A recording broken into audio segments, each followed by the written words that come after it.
भित्रै सास गाँठो परो मुठोमा बाहिर निस्केन फेर्न सकिएन एक कोरो भयो भने हर्याक हर्याक हर्याक हर्याक हुँदा हुँदै ती पुर्लुकै ढल्छ मान्छे चट हुँदैन जिन्दगी त्यतिखेर बाहिर फ्याँकेको सास फेरि घुमेर आएर मुखभित्र पसिदिएन भने फेरि दोहोरो सास हुन्छ मान्छेको हुँदैन त्यसै कारण भित्रको सास भित्रै अड्के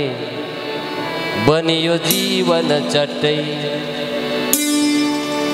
अनि बाहिर गएको सास यदि बाहिर आएन भित्र आएन मुखभित्र आएन भने त्यतिखेर पनि मान्छे ढल्छ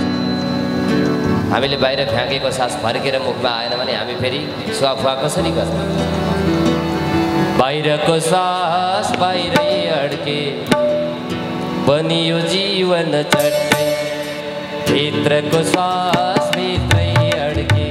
बनियो जीवन चट्टै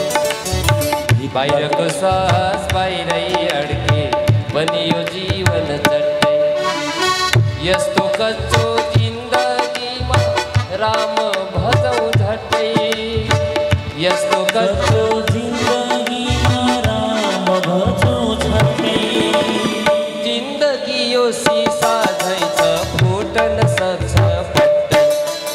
बाहिरको सास बाहिरै अड्के बनियो जीवन चट्टै औ बाहिरको सास बाहिरै अड्के बनियो जीवन चट्टै भित्रको सास भित्रै अड्के बनियो जीवन चट्टै भित्रको सास भित्रै अड्के बनियो जीवन चट्टै यस्तो कच्चो जिन्दगीमा राम भजौँ झट्टै यस्तो कच्चो जिन्दगीमा राम भजौँ झट्टै जिन्दगी त सिसा झै छ फुटन सक्छ फट्टै बाहिरको सास बाहिरै अड्के बनियो जीवन चट्टै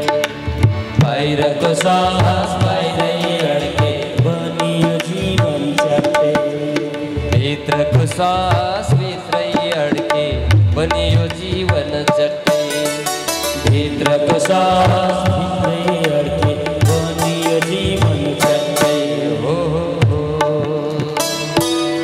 गोप कुमारीहरू